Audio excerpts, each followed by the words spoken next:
Good morning, শুভ সকাল। কেমন আছেন বন্ধুরা? আশা রাখছি খুব ভালো আছেন, আর আমরাও খুব ভালো আছি। ক্রিয়েশন অফ মামনের চ্যানেল থেকে আপনাদেরকে জানাই অনেক স্বাগত আর অনেক অনেক ভালোবাসা। এই বলে নতুন একটি ভিডিও শুরু করলাম। আজ হচ্ছে বৃহস্পতিবার আর সকাল কিন্তু অনেকটাই বাজে, মানে অনেকটা বেজে গেছে, কারণ আমার দুই মেয়েই তো পরীক্ষা দিতে চলে গেছে। আর আমার হাজব্যান্ড বাজারে গেছিলো, ওদের স্কুলে দিয়ে বাজারে যেয়ে ফুল টুল নিয়ে এসছে, তারপরেই কিন্তু আমি পুজো করতে বসেছি। আর এই জন্যই কিন্তু একটু দেরি হয়ে গেছে। তো গোপালদেরকে তো স্নান করিয়ে সুন্দর করে সাজিয়ে গুছিয়ে ফুল দিয়ে গুছিয়ে নিয়েছি। এবার বাটলাম চন্দন, তারপরে দেব হচ্ছে আপনার তুলসী পাতা। সমস্ত ভগবানদের চরণে দিয়ে দেবো, বুকে দিয়ে দেবো। এইভাবেই আস্তে আস্তে পুজোটা করে নেব বন্ধুরা। আর এইদিকে একটু হালকা ঘোলা ঘোলা দেখতে পাচ্ছেন, সেটা হচ্ছে ওই দিকখানে তো লাইটটা রাখা, লাইটের আলোটা ওই পাশ থেকেই আসে, এর জন্য না একটু ঝাপসা লাগে, আমি দেখেছি। তো বন্ধুরা, এইবার এই তুলসী পাতাগুলো আমি আমার গোপালদের বুকে দিয়ে দিচ্ছি, কৃষ্ণের চরণে দিয়ে দেবো, গীতাতে দিয়ে দেবো, জগন্নাথ দেবকে দিয়ে দেবো, সমস্ত ভগবানদেরকেই একে একে তুলসী পাতা দিয়ে দেবো বন্ধুরা। ঠিক আছে, এই যে পঞ্চতত্ত্বতেও দিয়ে দিচ্ছি, কারণ ভগবান তো খুব তুলসী পাতা পছন্দ করে, উনি খুব ভালোবাসে তুলসী পাতা। আর তুলসী দেবীকে নাকি উনি খুব ভালোবাসতেন, এর জন্য তুলসী পাতা ওনাকে ভরে ভরে দিলেও মানে কোনো অসুবিধা নেই। আমি তো একাদশীর দিনকে কৃষ্ণের চরণে, গোপালের বুকে টুকে সমস্ত কিছুতে আমি কিন্তু তুলসী পাতা দিই অনেক বেশি বেশি করে। আর এই দেখুন বন্ধুরা, এবার ফুলগুলো একে একে সাজিয়ে নিচ্ছি সমস্ত ভগবানদের সামনে, সমস্ত। আর যেহেতু বৃহস্পতিবার, তো আর বৃহস্পতিবারে কিন্তু অন্য দিনের পুজোর তুলনায় একটু সময় বেশিই লাগে। তো দেখুন, সমস্ত ঠাকুরদেরকে তো ফুল দিয়ে, তুলসী দিয়ে আমি সাজিয়ে নিয়েছি। আমার যতটুকু জ্ঞান ততটুকু দিয়েই কিন্তু আমি পুজো করি, কারণ আমার তো আর বলার কেউ নেই। তো বন্ধুরা, এই পাশে তো ঘরটা সাজানো হয়ে গেছে। আর এই দেখুন, আমি প্রদীপটা ধরিয়ে নিলাম, হচ্ছে ধূপকাঠিটাও ধরিয়ে সুন্দর করে গুছিয়ে রাখলাম। এইবারটা কিন্তু পাতবো আমি ঘট মা লক্ষ্মীর সামনে।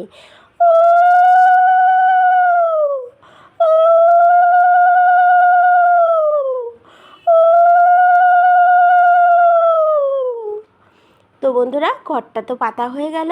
আর দেখুন সমস্ত ভগবানদেরকে কত সুন্দর লাগছে, ভগবান সর্বদাই সুন্দর। তো এবার একটু আরতি করে নিই। আর মা লক্ষ্মীর গান গাচ্ছিলাম আমি আস্তে আস্তে, এসো মা লক্ষ্মী, বসো মা লক্ষ্মী। এই দেখুন বন্ধুরা, আরতি করে নিচ্ছে। আর আমি প্রত্যেক বৃহস্পতিবারে কিন্তু ওই এসো মা লক্ষ্মী, বসো মা লক্ষ্মী আমি গান করি, করে তখন কিন্তু আমি আরতিটা করি। তো আজ আর আপনাদেরকে আমি মানে শোনালাম না, যদি কপিরাইট আসে এর জন্য শোনালাম না। একদিন আমি সাহস করে আপনাদেরকে শোনাবো। হ্যাঁ, তো বন্ধুরা, পুজো তো হয়েই গেল, ভগবানদেরকে প্রসাদও দিয়েছিলাম মিষ্টি, আজকে বৃহস্পতিবার। আর আমি এমনি মাঝে মাঝে তো দিই, আপনারা তো জানেন, ফল মিষ্টি।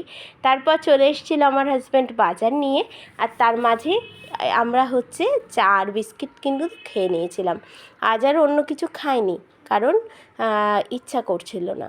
তো নিয়ে এসছে হচ্ছে চিংড়ি মাছ, আর চিংড়ি মাছের অনেক যেই দাঁড়াগুলো আছে অনেকখানি নিয়ে এসছে। আমার ছোটো মেয়ে ভীষণ ভালো খায় বন্ধুরা, এই কারণে। আর এই দেখুন, নিয়ে এসছে হচ্ছে ইলিশ মাছ আমার হাজব্যান্ডের জন্য। আর এই দেখুন, যেগুলো বললাম চিংড়ি মাছের ওই দাঁড়া, আর ওই দেখুন চিংড়ি মাছ। ঠিক আছে, তো সাজিয়ে গুছিয়ে নিয়েছি, এবার তো রান্নাবান্না করতে হবে। আর এই দেখুন, পেঁয়াজ, রসুন, টমেটো, কাঁচা লঙ্কা, আদা কেটে নিয়েছি। আর এই পাশে মাছ আর তেলটাও কিন্তু দিয়ে দিয়েছি। এবার দেবো হলুদ আর লবণ দিয়ে ভালো করে মাখিয়ে নেব।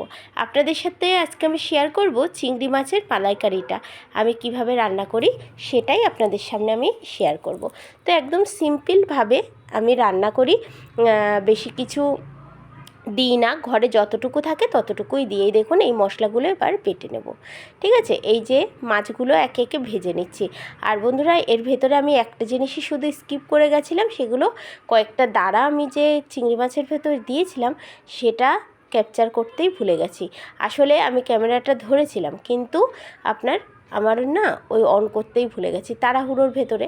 এই দেখুন, মাছটা ভেজে নামিয়ে নেওয়ার পরে গোটা গরম মশলা, তেজপাতা দিয়ে দিলাম, দিয়ে একটু ভালো করে চড়বড়িয়ে উঠবে। আর ওই দিকে তো আমি মশলাটা করেই রেখেছি, ওটা কিন্তু তেলের ভিতরে দেব। আর এই যে গুঁড়ো মশলাটা, এটা হচ্ছে ধনে গুঁড়ো আর জিরে গুঁড়ো। তো একটু জল দিয়ে ভালো করে গুলতে হবে, জানেন তো এই গুঁড়ো মশলাটা আপনারা যদি এই মশলার ভেতরে এই গুঁড়োভাবেই দিয়ে দেন, তবে আমি যেটা বলতে চাচ্ছিলাম বন্ধুরা, সেটা হচ্ছে মানে এই যে গুঁড়ো মশলাটা মানে জলে না গুলে যদি আপনারা তরকারির ভেতরে দেন, তবে কিন্তু আপনার গালে কিন্তু বাঁধবে। এটা একদমই সত্যি কথা, জানেন তো, বোঝা যায় গুঁড়ো মশলাটা। তার জন্য একটুখানি জল দিয়ে ভালো করে কিন্তু গুলিয়ে নিতে হবে। তো বন্ধুরা, যে বেটে নিয়েছিলাম যে মশলাটা মিক্সিতে, সেটা কিন্তু ওই গোটা গরম মশলা আর আপনার তেজপাতা, যেটা ফোড়নে চড়বড়িয়ে উঠলে ওগুলো কিন্তু আমি দিয়ে দিলাম। এবার সুন্দরভাবে ভালো করে নাড়ানাড়ি করে নিতে হবে, তারপরে কিন্তু গুঁড়ো মশলা দেব। আর এই দেখুন বন্ধুরা, দিয়ে দিলাম হলুদ, আর হচ্ছে কি দিয়ে দেবো এইবারটা দেখুন। এবারটা সুন্দরভাবে দেখুন, হলুদটা দেওয়ার পরেই কত সুন্দর রং এসে গেছে। এইবারটা এই যে গুলে রাখা যে গুঁড়ো মশলা, জিরে গুঁড়ো, ধনে গুঁড়ো, সেটাই কিন্তু দিয়ে দিলাম আমি এই মশলার ভিতরে। এবার আরও সুন্দর করে গুলে নিতে হবে। এরপরেই কিন্তু দিয়ে দেবো আমি একটু রেড চিলি পাউডার। ঠিক আছে, এটাই ঝাল হবে না, কারণ আমি তো কাঁচা লঙ্কা দিয়েছি, এটা একটু রঙের জন্য দিলাম বন্ধুরা। আর আমি কিন্তু আজকে এর ভেতরে দুধ দেবো আর চিনি দেবো। অনেকে টক দই দেয় বা নারকেলের দুধ দিয়ে করে। নারকেলের দুধ দিয়ে এটা আমার সবথেকে বেশি ভালো লাগে, কিন্তু আমার ঘরে নারকেল আছে, কাটার লোক নেই। হ্যাঁ, আমার হাজব্যান্ড যেহেতু বাড়ি ছিল না, তার জন্য আর আমি নারকেল ছুলতে পারি না। দেখুন, একটু চিনি দিয়ে দিলাম, কারণ এটা মালাইকারি হবে তো, এটাতে তো আর ঝাল হবে না, হালকা ঝাল থাকবে, কিন্তু হালকা মিষ্টি ভাবও কিন্তু থাকবে, তবেই সুন্দর লাগবে আপনার খেতে। তো দেখুন বন্ধুরা, কত সুন্দর কালার এসে গেছে। এবার দিয়ে দিলাম চিংড়ি মাছ আর কিছুটা কাঁচা লঙ্কা আস্ত। এটা আমি ডোলে খাবো, এই জন্য। আমাদের বাড়িতে জানেন খুব বেশি ঝাল কেউই খায় না। তো এইভাবে সুন্দরভাবে এবারটা কষিয়ে নিতে হবে কিন্তু বন্ধুরা, সুন্দরভাবে একদম। আর আমি কিন্তু এবারটা ঢেকে দেবো। এই চিংড়ি মাছটা বেশ ভালোভাবে মানে এর ভেতরে যে মশলাগুলো ঢুকে যাবে। আর আমি এই পাশে কিন্তু দিয়ে দিয়েছি হচ্ছে জল গরম বসিয়ে দিয়েছি। এবার জল গরমটা কি করব, আমি কিন্তু ওর ভেতরে দুধ দেবো। দেখুন বন্ধুরা, কত সুন্দরভাবে নাড়িয়ে চাড়িয়ে নিলাম। আর এই যে দুধ দিয়ে দিলাম, দুধ দিয়ে নাড়াচাড়া করে সুন্দরভাবে গুলে নিতে হবে। ঠিক আছে, গুলে নেওয়ার পরেই কিন্তু আমি চিংড়ি মাছটার ভেতরে দিয়ে দেবো। তো দেখুন, দেখতে থাকুন রান্নাটা কেমন লাগছে। আপনারা কিন্তু অবশ্যই কমেন্ট করে আমাকে জানাবেন। যদি ভালো লাগে একটা লাইক, একটা কমেন্ট করবেন, কারণ আপনাদের এই কমেন্টটা যদি আমি পাই, মানে আমার কাছে খুব মূল্য আপনাদের এই কমেন্ট। আমি সামনের দিকে এগিয়ে যেতে পারবো শুধুমাত্র আপনাদের জন্য। প্লিজ আমার পাশে থাকবেন, সাবস্ক্রাইব করে আমার বন্ধু হবেন। তো বন্ধুরা, কথা বলতে বলতে কিন্তু দুধটাও দিয়ে দিলাম, বেশ গায়ে রেখে আসলো, তখন দিলাম একটুখানি ঘি, কারণ গরম মশলাগুলো দেবো না। আর দেখুন, রেডি আমার চিংড়ি মাছের মালাইকারি। তো কেমন দেখতে হয়েছে বন্ধুরা, অবশ্যই কমেন্ট করবেন কিন্তু।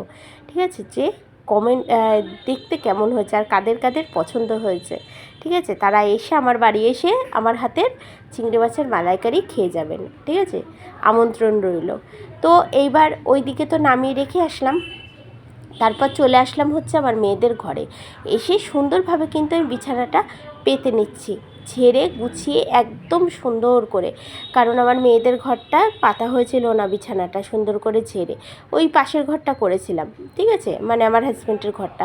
তো তাড়াহুড়ো করে বন্ধুরা, আর রান্নাটা যেহেতু হয়ে গেছে, অত কিন্তু আমার ঝামেলাও মাথায় নেই যে রান্না করব, করতে হবে, রান্নাঘর পরিষ্কার করতে হবে। তো না, আগের থেকেই রান্নাটা আমি আগে আজকে করে নিয়েছিলাম, ঝমাঝম রান্না। আর যেহেতু পুজো করতে সময় লেগে গেছে, তাই আমি কিন্তু আর লেট করিনি, মানে একটু বসিনি, ঝমঝম করে আগে রান্নাটা বসিয়ে দিয়েছি। এই দেখুন আমার ছোটো মেয়ে, ওরা কিন্তু স্কুল থেকে চলে এসছে দুই বোন, যেহেতু পরীক্ষা চলছে তো তাই অনেকটা আগেই ছুটি হয়ে যায়। ওর বাবা দিয়ে গেল বাড়িতে। আর দেখুন, মেয়েদের ঘরটাও গুছিয়ে পরিষ্কার পরিপাটি করে নিলাম। এবারটা বারান্দায় চলুন। এই দেখুন, এত জামাকাপড় কেচেছি, সেগুলো গোছানোর সময় নেই, তো এখন গোছাবো না। আর আমার হাজব্যান্ড নিয়ে আসলো কুল, পেয়ারা, সেগুলো ঢেলে গুছিয়ে রাখলাম। ঠাকুর ঘরটাও সুন্দরভাবে গোছানো। এবার চলে আসলাম রান্নাঘরে। তো এই পাশে হচ্ছে ইলিশ মাছের মাথা দিয়ে অল্প একটুখানি কুমড়ো ছিল, সেটা দিয়ে একটু ঘন্ট করলাম। আর আমার হাজব্যান্ডের জন্য কিন্তু ইলিশ মাছের ঝোলও রান্না করেছি। তো চলুন বন্ধুরা, এই দেখুন ইলিশ মাছের ঝোল আমার হাজব্যান্ডের জন্য। আর মাছটা না বেশ ভালোই ছিল, ছোটো হলে হবেটা কি। আর এই যে চিংড়ি মাছের মালাইকারি। আর দেখুন, যে দাঁড়াগুলো নিয়ে এসেছিলো, এইগুলো আলাদা করে আমি সুন্দর করে ওই কালিয়া টাইপেরই করেছি, ওই পেঁয়াজ রসুন আদা জিরে বাটা দিয়ে। আর এই পাশে একটু উচ্ছে ভেজে নিয়েছি আমার মেয়েদের জন্য আর আমার জন্য। আমার হাজব্যান্ড উচ্ছে ভাজা খায় না। তো স্যালাডটাও দেখে নিলেন। আর এই দেখুন, এই ঘরটাও মোটামুটিভাবে গোছানো আছে বন্ধুরা। তারপর চলে গেছিলাম বিকেল বেলায় আমার বড় মেয়ের পড়া ছিল, সেখান থেকে বাজারে গেছিলাম। আজ কিন্তু ছোটো মেয়ে আমার সাথে যায়নি। আপনারা এই ভিডিওটা কিন্তু আগের ব্লগেই দেখে নিয়েছেন, আমি যেই শপিং ব্লগটা দিয়েছি সেটাতেই এগুলো কেনাকাটি করতে গেছিলাম। তো আমার মেয়ের পড়ার পরে তারপরে চলে আসলাম একটু ভি-মার্টে। তো আমরা বেশি ভি-মার্ট নয়, স্টাইল বাজারেই যাই, ঠিক আছে। আরও এম বাজার আছে, বাজার কলকাতা আছে, ওইগুলোতে আমি খুব একটা শপিং টপিং করি না। তো বন্ধুরা দেখুন, বাজার করে নেমেও গেলাম, এবার যাব কিন্তু আমরা বাড়ি। তার আগে যাব একটা সিরাম কিনতে হবে, ফেস সিরাম। তার জন্য এই যে এইখানটায় যাচ্ছি। তো বন্ধুরা এইবারটা উঠে যাব টোটোতে। তো কেমন লাগলো ভিডিওটা অবশ্যই জানাবেন। ভালো লাগলে একটা লাইক, কমেন্ট আর শেয়ার আর সাবস্ক্রাইব করে আমার পাশে থাকবেন, আমার সাথে থাকবেন। তো এখনকার মতো বাই বাই, আবার দেখা হচ্ছে নতুন একটি ভিডিওর সাথে।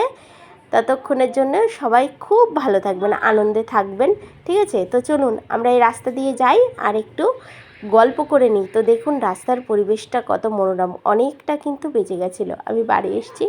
আর আমার ছোটো মেয়ে বলছে, তুমি আমাকে নিয়ে গেলে না মা? তা আমি বলছি, বাবু তুমি তো ঘুমিয়েছিলে, আমি তো তোমায় ডেকেছিলাম, তুমি তো ওঠোনি। তো বন্ধুরা এখনকার মতো বাই বাই, আবার দেখা হচ্ছে নতুন একটি ভিডিওতে।